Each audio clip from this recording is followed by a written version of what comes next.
जिन्ने गुरु महाराज ने शहर वसाए, जिन्ने भी नगर वसाए, वो पानियां दे कंढे ते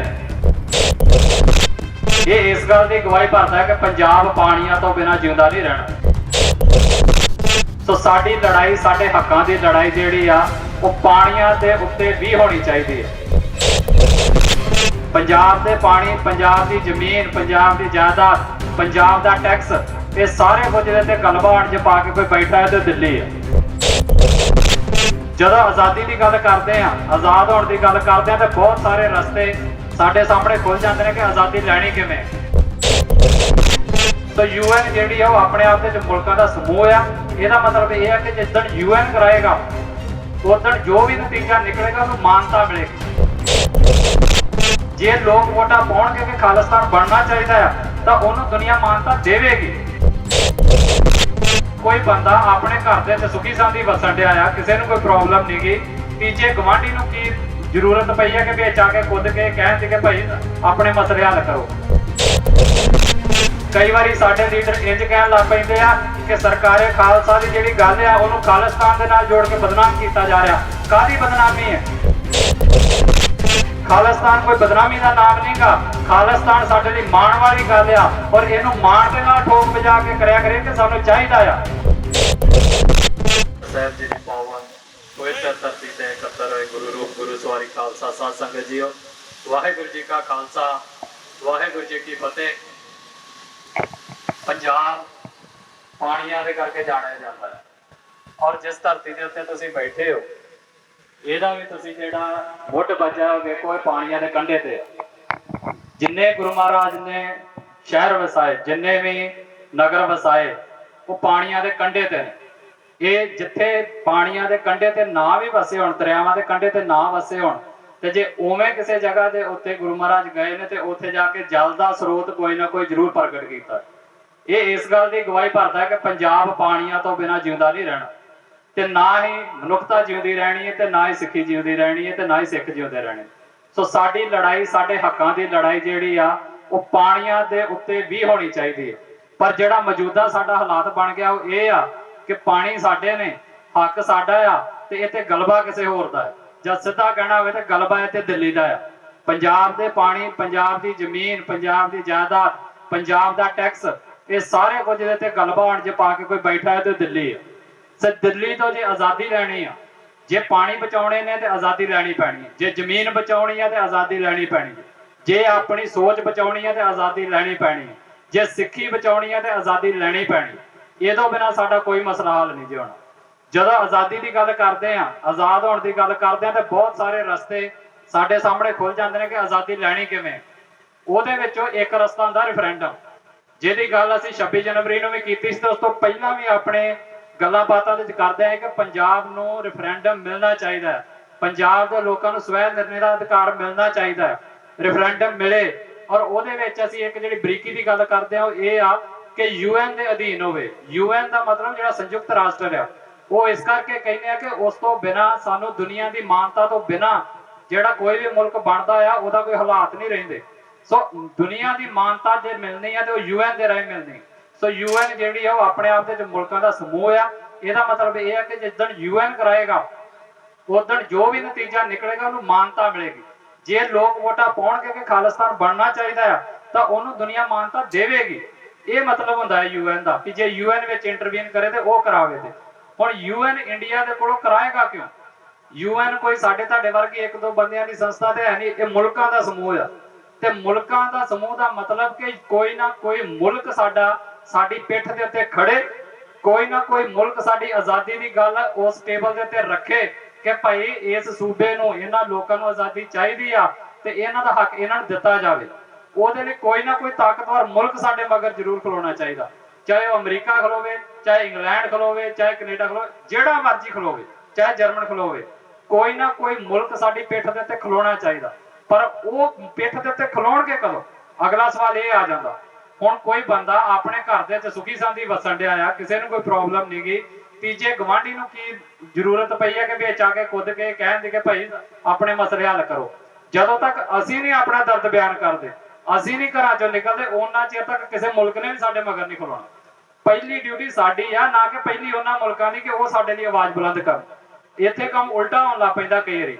ਅਸੀਂ ਇੱਥੇ ਕੋਈ ਕੰਮ ਕਰਦੇ ਨਹੀਂ ਆ, ਜ਼ਮੀਨ ਦੇ ਉੱਤੇ ਅਸੀਂ ਘਰਾਂ ਚੋਂ ਨਿਕਲਦੇ ਨਹੀਂ ਆ। ਪੰਜਾਬ ਦੇ ਹੱਕਾਂ ਦੀ ਗੱਲ ਇੱਥੇ ਸਾਡੇ ਕੋਲ ਹੁੰਦੀ ਨਹੀਂ ਗੀ, ਤੇ ਜਿਹੜੀ ਗੱਲ ਕਰਨ ਵਾਲੀ ਆ ਉਹ ਸਿੱਧੀਆਂ ਫੇਸਬੁੱਕਾਂ ਰਾਹੀਂ ਇਹ ਕਹਿਣਾ ਸ਼ੁਰੂ ਕਰ ਦਿੰਦੇ ਆ ਕਿ ਫਲਾਨਾ ਮੁਲਕ ਸਾਡੀ ਮਦਦ ਕਰੇ। ਕਿਸੇ ਮੁਲਕ ਨੇ ਇਸ ਤਰੀਕੇ ਨਾਲ ਮਦਦ ਨਹੀਂ ਕਰਨੀ। ਪਹਿਲਾਂ ਚੀਕ ਚਿਹਾੜਾ ਆਪ ਪਾਉਣਾ ਪੈਣਾ ਜੇ ਧਰਤੀ ਦੇ ਉੱਤੇ। ਇਹ ਠੀਕ ਉਸੇ ਤਰੀਕੇ ਦੇ ਨਾਲ ਹੀ ਆ। ਤੁਸੀਂ ਵੇਖੋ, ਜੇ ਗਵਾਂਢ ਦੇ ਵਿੱਚ ਵੀ ਦੋ ਟੱਬਰ ਆਪਸ ਵਿੱਚ ਰਹਿ ਰਹੇ ਹੋਣ ਤੇ ਜੇ ਪਿਆਰ ਨਾਲ ਰਹੀ ਜਾਣ, ਇੱਕ ਦੂਜੇ ਨੂੰ ਮਾੜਾ ਮੋਟਾ ਬੋਲੀ ਜਾਣ, ਤੇ ਤੀਜਾ ਗਵਾਂਢੀ ਆ ਕੇ ਕੁਝ ਨਹੀਂ ਵਿੱਚ ਉਹਨਾਂ ਨੂੰ ਕਹਿੰਦਾ ਵੀ ਤੁਸੀਂ ਕੀ ਕਰ ਰਹੇ ਹੋ। ਜਦੋਂ ਉਹ ਇੱਕ ਦੂਸਰੇ ਦੇ ਨਾਲ ਸਿੱਧੇ ਹੋ ਕੇ ਟੱਕਰ ਪੈਂਦੇ, ਫਿਰ ਗਵਾਂਢੀ ਦੀ ਮਜਬੂਰੀ ਬਣ ਜਾਂਦੀ ਹੈ ਵੀ ਉਹਨੇ ਲੜਾਈ ਰੋਕੀ ਜਾਵੇ। ਸੋ ਅਸੀਂ ਤੇ ਸੰਘਰਸ਼ ਦੇ ਰਾਹ ਪੈਣਾ ਹੈ। ਇਸ ਧਰਤੀ ਦੇ ਉੱਤੇ ਸਾਨੂੰ ਸੰਘਰਸ਼ ਕਰਨਾ ਪੈਣਾ ਹੈ। ਆਪਣੀ ਗੱਲ ਜਿਹੜੀ ਆ ਠੋਕ ਵਜਾ ਕੇ ਕਹਿਣੀ ਪੈਣੀ ਆ ਕਿ ਭਾਈ ਸਾਨੂੰ ਆਜ਼ਾਦੀ ਚਾਹੀਦੀ ਹੈ। ਤੇ ਉਹ ਆਜ਼ਾਦੀ ਦੀ ਤਾਂਘ ਨੂੰ ਲੈ ਕੇ ਅੱਜ ਅਸੀਂ ਇੱਥੇ ਇਕੱਤਰ ਹੋਏ। ਜਿਹੜੀ ਗੱਲ ਸਰਕਾਰੇ ਖਾਲਸਾ ਦੀ ਆ, ਚਾਹੇ ਤੁਸੀਂ ਸਰਕਾਰੇ ਖਾਲਸਾ ਨਾਮ ਲੈ ਲਓ, ਚਾਹੇ ਕੋਈ ਖਾਲਸਾ ਰਾਜ ਕਹਿ ਲਓ, ਚਾਹੇ ਕੋਈ ਆਜ਼ਾਦ ਪੰਜਾਬ ਕਹਿ ਲਓ, ਤੇ ਚਾਹੇ ਕੋਈ ਹਿੱਕ ਠੋਕ ਕੇ ਠੋਕ ਵਜਾ ਕੇ ਖਾਲਿਸਤਾਨ ਕਹਿ ਲਓ, ਗੱਲ ਤਿੰਨਾਂ ਚੌਹਾਂ ਦੀ ਇੱਕੋ ਹੀ ਆ। ਇਹਦੇ ਮਗਰ ਸੋਚ ਤੇ ਭਾਵਨਾ ਇੱਕ ਹੀ ਕੰਮ ਕਰਦੀ ਆ, ਲੋਕਾਂ ਨੂੰ ਬੇਵਕੂਫ ਨਾ ਬਣਾਇਆ ਜਾਵੇ। ਕਈ ਵਾਰੀ ਸਾਡੇ ਲੀਡਰ ਇੰਜ ਕਹਿਣ ਲੱਗ ਪੈਂਦੇ ਆ ਕਿ ਸਰਕਾਰੇ ਖਾਲਸਾ ਦੀ ਜਿਹੜੀ ਗੱਲ ਆ ਉਹਨੂੰ ਖਾਲਿਸਤਾਨ ਦੇ ਨਾਲ ਜੋੜ ਕੇ ਬਦਨਾਮ ਕੀਤਾ ਜਾ ਰਿਹਾ। ਕਾਹਦੀ ਬਦਨਾਮੀ ਹੈ? ਖਾਲਿਸਤਾਨ ਕੋਈ ਬਦਨਾਮੀ ਦਾ ਨਾਮ ਨਹੀਂਗਾ। ਖਾਲਿਸਤਾਨ ਸਾਡੇ ਲਈ ਮਾਣ ਵਾਲੀ ਗੱਲ ਆ, ਔਰ ਇਹਨੂੰ ਮਾਣ ਦੇ ਨਾਲ ਠੋਕ ਵਜਾ ਕੇ ਕਰਿਆ ਕਰੀਏ ਕਿ ਸਾਨੂੰ ਚਾਹੀਦਾ ਆ। ਇਹਨੂੰ ਬਦਨਾਮੀ ਦੇ ਨਾਲ ਨਾ ਜੋੜਿਆ ਕਰੀਏ ਕਿ ਫਲਾਨਾ ਝੰਡਾ ਖਾਲਿਸਤਾਨ ਦੇ ਨਾਲ ਜੋੜ ਕੇ ਬਦਨਾਮ ਕੀਤਾ ਜਾ ਰਿਹਾ। ਕੋਈ ਬਦਨਾਮ ਨਹੀਂ ਹੋ ਰਿਹਾ। ਚਾਹੇ ਝੰਡੇ ਬਦਲੇ ਨੇ, ਨਾਮ ਬਦਲੇ ਨੇ, ਮਗਰ ਸੋਚ ਤੇ ਭਾਵਨਾ ਸਾਡੀ ਇੱਕੋ ਹੀ ਆ। ਜੇ ਕਿਸੇ ਨੂੰ ਲੱਗਦਾ ਕਿ ਖਾਲਿਸਤਾਨ ਨਹੀਂ ਬਣਾਉਣਾ, ਭਰਾਵੋ ਸਿੱਖ ਰਾਜ ਬਣਾ ਦਿਓ। ਜੇ ਕਿਸੇ ਨੂੰ ਲੱਗਦਾ ਕਿ ਖਾਲਿਸਤਾਨ ਨਹੀਂ ਬਣਾਉਣਾ, ਤੁਸੀਂ ਸਰਕਾਰੇ ਖਾਲਸਾ ਬਣਾ ਦਿਓ। ਜੇ ਕਿਸੇ ਨੂੰ ਲੱਗਦਾ ਖਾਲਿਸਤਾਨ ਨਹੀਂ ਬਣਾਉਣਾ ਤੇ ਤੁਸੀਂ ਆਜ਼ਾਦ ਪੰਜਾਬ ਬਣਾ ਦਿਓ। ਜਿਹੜਾ ਤੁਹਾਨੂੰ ਸੂਟ ਕਰਦਾ ਤੁਸੀਂ ਉਹ ਨਾਮ ਆਪਣੀ ਝੋਲੀ ਦੇ ਵਿੱਚ ਪਾ ਕੇ ਤੇ ਪੰਜਾਬ ਦੀ ਆਜ਼ਾਦੀ ਦੇ ਲਈ ਸੰਘਰਸ਼ ਦੇ ਵਿੱਚ ਕੁੱਦੋ। ਐਵੇਂ ਨਾਵਾਂ ਦੇ ਵਿੱਚ ਨਾ ਅਸੀਂ ਖੇਡਿਆ ਕਰੀਏ ਇੱਕ ਦੂਸਰੇ ਦੇ ਨਾਲ। ਇੱਥੇ ਦੇ ਹਾਲਾਤ ਇਹ ਨੇ ਕਿ ਪਿਛਲੇ ਤੁਸੀਂ 40-45 ਸਾਲਾਂ ਦਾ ਸੰਘਰਸ਼ ਸਾਡਾ ਵੇਖੋ। ਅਸੀਂ ਲਹੂ ਡੋਲਵਾਂ ਸੰਘਰਸ਼ ਆਪਣੀ ਆਜ਼ਾਦੀ ਲੈਣ ਦੇ ਲਈ ਦਿੱਲੀ ਦੇ ਖਿਲਾਫ ਲੜਿਆ ਹੈ। ਪਰ ਅੱਜ ਵੀ ਕਈ ਸਾਡੇ, ਮੈਂ ਉਹਨਾਂ ਨੂੰ ਬੇਈਮਾਨ ਨਹੀਂ ਕਹਿ ਰਿਹਾ, ਪਰ ਮੈਂ ਸਿਰਫ ਇਹਨਾਂ ਜ਼ਰੂਰ ਕਹਿ ਰਿਹਾ ਹਾਂ ਕਿ ਹੁਣ ਸਾਡੀ ਲੜਾਈ ਜਿਹੜੀ ਆ ਵੱਧ ਅਧਿਕਾਰਾਂ ਤੇ ਨਹੀਂ ਗੀ।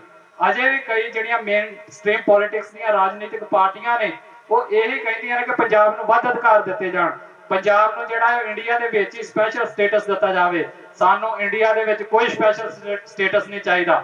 ਸਾਡਾ ਸਟੇਟਸ ਇੱਕੋ ਹੀ ਆ ਕਿ ਖਾਲਸਾ ਆਜ਼ਾਦ ਹਸਤੀ ਆ, ਤੇ ਆਜ਼ਾਦ ਜਿਹੜਾ ਉਹ ਕਦੀ ਕਿਸੇ ਤਖਤ ਦੇ ਥੱਲੇ ਦੂਸਰੇ ਦੇ ਨਹੀਂ ਰਹਿੰਦਾ ਹੁੰਦਾ। ਸਾਡਾ ਤਖਤ ਅਕਾਲ ਆ, ਤੇ ਅਕਾਲ ਦਾ ਤਖਤ ਜਿਹੜਾ ਹੈ ਉਹ ਆਜ਼ਾਦ ਹੋਣਾ ਚਾਹੀਦਾ। ਦਿੱਲੀ ਤਖਤ ਦੇ ਥੱਲੇ ਰਹਿ ਕੇ ਸਾਨੂੰ ਖਰਾਤਾਂ ਨਹੀਂ ਚਾਹੀਦੀਆਂ। ਸਾਨੂੰ ਆਪਣੀ ਸੰਪੂਰਨ ਪ੍ਰਭੂ ਸੱਤਾ ਸੰਪੰਨ ਰਾਜ ਚਾਹੀਦਾ ਆ। ਸਾਨੂੰ ਆਪਣੀ ਆਜ਼ਾਦੀ ਚਾਹੀਦੀ ਆ, ਤੇ ਵਲ ਵਲੇਵੇਂ ਨਾ ਪਾਈਏ। ਤੇ ਗੱਲ ਸਾਫ਼ ਆ ਕਿ ਭਾਰਤ ਦੀਆਂ ਸਰਹੱਦਾਂ ਵੱਖ ਹੋਣਗੀਆਂ, ਪੰਜਾਬ ਦੀਆਂ ਸਰਹੱਦਾਂ ਵੱਖ ਹੋਣਗੀਆਂ, ਪਾਕਿਸਤਾਨ ਚੀਨ ਦੀਆਂ ਸਰਹੱਦਾਂ ਵੱਖ ਹੋਣਗੀਆਂ। ਇਹ ਮਰਜ਼ ਨਹੀਂ ਹੋਣਗੀਆਂ ਵੀ ਇੱਥੇ ਉਹਦੀ ਵੀ ਸਰਹੱਦ ਆ ਤੇ ਉਹਦੀ ਵੀ ਸਰਹੱਦ ਆ, ਤੇ ਫੌਜ ਉਹਦੀ ਵੀ ਬੈਠੀ ਆ ਤੇ ਦੂਸਰੇ ਮੁਲਕ ਦੀ ਵੀ ਬੈਠੀ ਆ। ਐਵੇਂ ਨਹੀਂ ਹੋਣਾ। ਹਰ ਚੀਜ਼ ਸਾਡੀ ਆਜ਼ਾਦ ਹੋਵੇਗੀ। ਕਮਿਊਨੀਕੇਸ਼ਨ ਤੋਂ ਲੈ ਕੇ, ਚਾਹੇ ਰੇਲਵੇ ਆ, ਚਾਹੇ ਕਰੰਸੀ ਆ, ਚਾਹੇ ਝੰਡਾ ਆ, ਚਾਹੇ ਹੱਦਾਂ ਨੇ, ਚਾਹੇ ਬੋਲੀ ਆ, ਹਰ ਚੀਜ਼ ਸਾਡੀ ਆਜ਼ਾਦ ਹੋਵੇਗੀ। ਉਹਨੂੰ ਆਜ਼ਾਦੀ ਕਹਿੰਦੇ ਆ। ਆ ਜਿਹੜੀ ਵਿੱਚ ਵਿਚਾਲੇ ਵਾਲੀਆਂ ਅਸੀਂ ਗੱਲਾਂ ਕਰਦੇ ਆ ਨਾ ਕਿ ਜੀ ਤੁਹਾਨੂੰ ਰੇਲਵੇ ਜਿਹੜੀ ਉਹਨਾਂ ਦੀ ਦੇ ਦਿਓ, ਕਮਿਊਨੀਕੇਸ਼ਨ ਉਹਨਾਂ ਨੂੰ ਦੇ ਦਿਓ, ਬਾਕੀ ਜੀ ਆਹ ਚੀਜ਼ ਸਾਡੀ ਲੈ ਲਿਓ, ਕਰੰਸੀ ਤੁਹਾਡੀ ਚੱਲੇਗੀ, ਕਾਨੂੰਨ ਸਾਡਾ ਚੱਲੇਗਾ, ਇਹੋ ਜੀ ਚੀਜ਼ ਸਾਨੂੰ ਹੁਣ ਕੋਈ ਪਰਵਾਹ ਨਹੀਂ। ਇਹ ਉਦੋਂ ਤੱਕ ਸ਼ਾਇਦ ਹੋ ਜਾਂਦੀ ਜਦੋਂ ਤੱਕ ਅਨੰਦਪੁਰ ਸਾਹਿਬ ਦੇ ਮਤੇ ਦੀ ਗੱਲ ਚੱਲਦੀ ਸੀ ਤੇ 84 ਨਹੀਂ ਸੀ ਵਾਪਰੀ, ਇਹ ਤਖਤ ਸਾਡੇ ਤਖਤ ਤੇ ਚੜ ਕੇ ਨਹੀਂ ਸੀ ਆਇਆ, ਤੇ ਸ਼ਾਇਦ ਅਸੀਂ ਭਰਾਵਾਂ ਵਾਂਗੂ ਬਹਿ ਕੇ ਇਹਨਾਂ ਦੇ ਨਾਲ ਕਹਿ ਲੈਂਦੇ ਕਿ ਭਾਈ ਚਲੋ ਠੀਕ ਆ, ਆਹ ਚੀਜ਼ਾਂ ਤੁਸੀਂ ਸਾਨੂੰ ਦੇ ਦਿਓ ਜਿਹੜੀਆਂ 47 ਵੇਲੇ ਸਾਡੇ ਲੀਡਰਾਂ ਨਾਲ ਤੁਸੀਂ ਵਾਅਦੇ ਕੀਤੇ ਸੀ। ਪਰ ਜਦੋਂ ਹੁਣ ਚੜ ਕੇ ਹੀ ਆ ਗਏ ਨੇ, ਢਹਿ ਢੇਰੀ ਕਰ ਛੱਡੇ ਨੇ, 30-35 ਹਜ਼ਾਰ ਆਪਣਾ ਨੌਜਵਾਨ ਅਸੀਂ ਇਹ ਸੰਘਰਸ਼ ਦੇ ਲੈ ਕੇ ਲਾ ਚੁੱਕੇ ਆ, ਤੇ ਜੇ ਫੇਰ ਹੁਣ ਦੁਬਾਰਾ ਉਸੇ ਵੱਧ ਅਧਿਕਾਰਾਂ ਦੇ ਮਤੇ 'ਚ ਹੀ ਜਾਣਾ ਆ, ਤੇ ਇਹ ਉਹਨਾਂ 30,000 ਤੋਂ ਵੱਧ ਜਾਨਾਂ ਨੂੰ ਜਿਹੜਾ ਉਹਨਾਂ ਦੀ ਨਰਾਦਰੀ ਹੋਊਗੀ, ਉਹਨਾਂ ਦਾ ਮਾਣ ਸਤਿਕਾਰ ਅਦਬ ਜਿਹੜਾ ਤਾਂ ਹੀ ਰਹੇਗਾ ਜੇ ਅਸੀਂ ਹੁਣ ਠੋਕ ਵਜਾ ਕੇ ਕਵਾਂਗੇ ਕਿ ਭਰਾ ਇੰਡੀਆ ਦੇ ਨਾਲ ਸਾਡਾ ਕੋਈ ਨਾਤਾ ਨਹੀਂ, ਅਸੀਂ ਆਪਣੀ ਆਜ਼ਾਦੀ ਲੈਣੀ ਹੈ ਤੇ ਉਹਦੇ ਲਈ ਸੰਘਰਸ਼ ਕਰਨਾ ਹੈ। ਸੋ ਗੱਲ ਇੱਥੇ ਟਿਕੀ ਆ। ਉਹ ਸੰਘਰਸ਼ ਅੱਗੇ ਕਿਸੇ ਤਰ੍ਹਾਂ ਦਾ ਵੀ ਹੋ ਸਕਦਾ ਹੈ। ਸੋ ਜਿਹੜਾ ਦਲ ਖਾਲਸਾ ਦਾ ਆ ਉਹ ਇਹ ਕਹਿੰਦਾ ਆ ਕਿ ਸਾਨੂੰ ਪੰਜਾਬ ਦੇ ਲੋਕਾਂ ਨੂੰ, ਅਸੀਂ ਖੂਨ ਖਰਾਬਾ ਨਹੀਂ ਚਾਹੁੰਦੇ। ਅਸੀਂ ਚਾਹੁੰਦੇ ਆ ਕਿ ਸ਼ਾਂਤਮਈ ਤਰੀਕੇ ਦੇ ਨਾਲ ਸਾਡਾ ਮਸਲਾ ਹੱਲ ਹੋਵੇ। ਸਾਡਾ ਮਸਲਾ ਰਾਜਨੀਤਿਕ ਵੀ ਆ, ਸਾਡਾ ਮਸਲਾ ਧਾਰਮਿਕ ਵੀ ਆ, ਪਰ ਮੋਟੇ ਤੌਰ ਦੇ ਉੱਤੇ ਜੇ ਵੇਖਿਆ ਜਾਵੇ ਤੇ ਰਾਜ ਦੀ ਗੱਲ ਰਾਜਨੀਤਿਕ ਹੁੰਦੀ ਆ। ਇਸ ਕਰਕੇ ਸਾਡਾ ਮਸਲਾ ਰਾਜਨੀਤਿਕ ਆ, ਔਰ ਇਹਨੂੰ ਰਾਜਨੀਤਿਕ ਤਰੀਕੇ ਦੇ ਨਾਲ ਹੱਲ ਕੀਤਾ ਜਾਵੇ, ਨਾ ਕਿ ਫੌਜਾਂ ਦੇ ਨਾਲ। ਇੱਥੇ ਕੀ ਹੁੰਦਾ ਆ, ਨਿੱਕੀ ਜੀ ਪੰਜਾਬ 'ਚ ਕੋਈ ਗੱਲ ਵਾਪਰਦੀ ਆ ਤੇ ਲਿਆ ਦਿੱਲੀ ਤੋਂ 20 ਬਾਈ ਜਿਹੜੀਆਂ ਪਲਟਨਾਂ ਨੇ ਪੰਜਾਬ ਦੇ ਵਿੱਚ ਬਹਾਲਤੀਆਂ ਨੇ। ਇਹ ਕਾਹਦੀ ਆਜ਼ਾਦੀ ਹੈ ਜੀ? ਇੱਥੇ ਕੀ ਹੈ ਪੰਜਾਬ ਦੇ ਵਿੱਚ? ਕਿੱਥੇ ਅੱਗਾਂ ਲੱਗੀਆਂ ਪਈਆਂ ਨੇ? ਕਿੱਥੇ ਹਥਿਆਰਬੰਦ ਮੂਵਮੈਂਟ ਇੱਥੇ ਚੱਲਦੀ ਪਈ ਹੈ? ਜਿਹੜੇ ਇਹਨਾਂ ਦੇ ਮੋਢਿਆਂ ਦੇ ਉੱਤੇ AK-47 ਪਾ ਕੇ ਤੇ ਥਾਂ ਥਾਂ ਤੇ ਸਾਡੀਆਂ ਗੱਡੀਆਂ ਚੈੱਕ ਕਰਦੇ ਫਿਰਦੇ ਨੇ। ਇਹਨੂੰ ਆਜ਼ਾਦੀ ਕਹਿੰਦੇ ਆ ਅਸੀਂ? ਤੇ ਜਿੱਦਣ ਅਸੀਂ ਆਪਣੇ ਦਿਨ ਤਿਉਹਾਰ ਮਨਾਉਣੇ ਹੋਣ, ਅਸੀਂ ਆਪਣੇ ਤਖਤਾਂ ਦੇ ਨਤਮਸਤਕ ਹੋਣਾ ਹੋਵੇ ਸੰਗਤਾਂ ਨੇ, ਤੇ ਰਾਹ ਵਿੱਚ ਖਿਲਾਰ ਕੇ ਸ਼ੀਸ਼ੇ ਥੱਲੇ ਕਰਾ ਕੇ ਉਹਨਾਂ ਦੇ ਚਿਹਰੇ ਵੇਖੇ ਜਾਣ, ਗੱਡੀਆਂ ਦੀ ਫੋਲਾ ਫਲਾਈ ਕਰਾਈ ਜਾਵੇ, ਇਹਨੂੰ ਆਜ਼ਾਦੀ ਕਹਿੰਦੇ ਹੋ ਤੁਸੀਂ? ਜੇ ਇਹਨੂੰ ਹੀ ਆਜ਼ਾਦੀ ਕਹਿੰਦੇ ਆ ਤੇ ਇੱਕ ਵਾਰੀ ਸਾਨੂੰ ਆਪਣੇ ਆਪ ਜ਼ਰੂਰ ਝਾਤ ਮਾਰ ਲੈਣੀ ਚਾਹੀਦੀ ਵੀ ਅਸੀਂ ਖੜੇ ਕਿੱਥੇ ਆ। ਸੋ ਖਾਲਸਾ ਜੇ ਪ੍ਰਗਟ ਹੋਇਆ ਆ ਤੇ ਉਹ ਆਜ਼ਾਦ ਹਸਤੀ ਦੇ ਤੌਰ ਤੇ ਪ੍ਰਗਟ ਹੋਇਆ ਆ। ਉਹਨੂੰ ਹੁਣ ਕਿਸੇ ਦੇ ਥੱਲੇ ਗੁਲਾਮ ਕਰਨ ਦੀ ਸਾਨੂੰ ਜ਼ਰੂਰਤ ਨਹੀਂ ਗੀ। ਸੋ ਸਾਡਾ ਸੰਘਰਸ਼, ਆਜ਼ਾਦੀ ਦਾ ਸੰਘਰਸ਼ ਜਿਹੜਾ ਉਹ ਅੱਗੇ ਤੁਰਨਾ ਚਾਹੀਦਾ ਹੈ।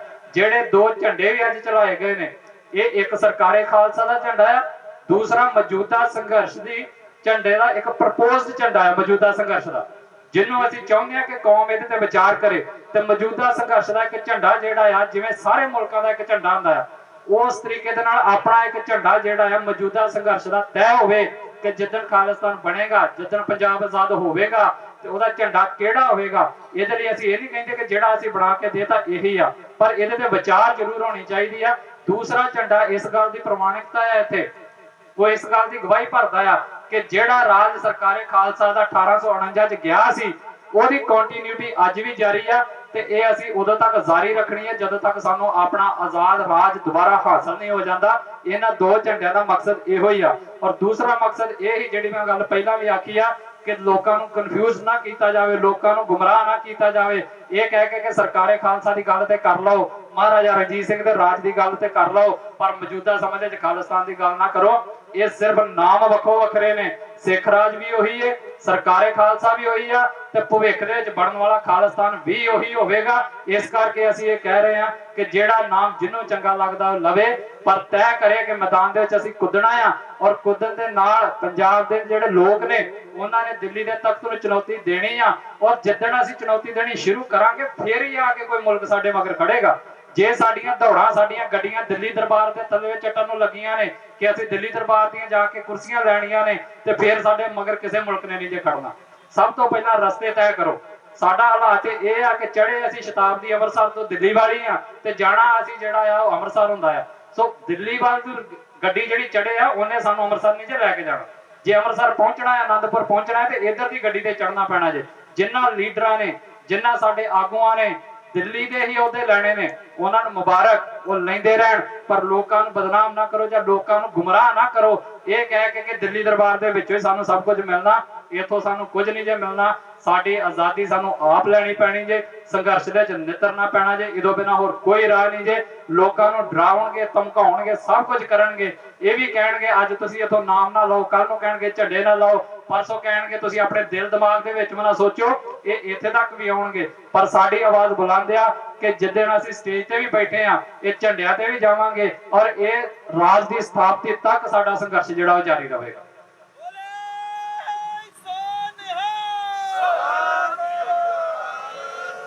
ਸੋ ਅਖੀਰ ਦੇ ਉੱਤੇ ਮੈਂ ਸਿਰਫ ਇੰਨਾ ਹੀ ਕਹਿਣਾ ਚਾਹੁੰਦਾ ਆਪਣੇ ਨੌਜਵਾਨਾਂ ਨੂੰ ਖਾਸ ਕਰਕੇ ਕਿ ਭਰਾਵੋ, ਆਜ਼ਾਦੀ ਦੇ ਰਾਹ ਤੁਰੋ। ਸਾਡੇ ਬਜ਼ੁਰਗਾਂ ਨੇ ਜਿਨ੍ਹਾਂ ਨੇ ਸੰਘਰਸ਼ ਲੜਿਆ ਆ, ਉਹਨਾਂ ਦਾ ਇੱਜ਼ਤ ਮਾਣ ਸਤਿਕਾਰ ਬਹਾਲ ਰੱਖੋ। ਕਿਸੇ ਦੀ ਕਰਤਾਰ ਕੁਸ਼ੀ ਕਰਕੇ ਤੇ ਅੱਗੇ ਸੰਘਰਸ਼ ਤੋਰਨਾ ਇਹਨੂੰ ਸੰਘਰਸ਼ ਨਹੀਂ ਜੇ ਕਹਿੰਦੇ। ਇਹ ਸਗੋਂ ਆਪਣੇ ਸੰਘਰਸ਼ ਦੇ ਕੁਹਾੜਾ ਮਾਰਨ ਵਾਲੀ ਗੱਲ ਆ। ਜਿਨ੍ਹਾਂ ਨੇ ਸੰਘਰਸ਼ ਲੜਿਆ ਆ, ਆਪਣਾ ਲਹੂ ਡੋਲਿਆ ਆ ਜਾਂ ਦੁਸ਼ਮਣ ਦਾ ਲਹੂ ਡੋਲਿਆ ਆ, ਉਹਨਾਂ ਦੀ ਇੱਜ਼ਤ ਮਾਣ ਸਤਿਕਾਰ ਸਾਰਾ ਕੁਝ ਬਹਾਲ ਰੱਖੋ, ਫੇਰ ਹੀ ਸਾਡਾ ਸੰਘਰਸ਼ ਅੱਗੇ ਤੁਰਨਾ ਜੇ।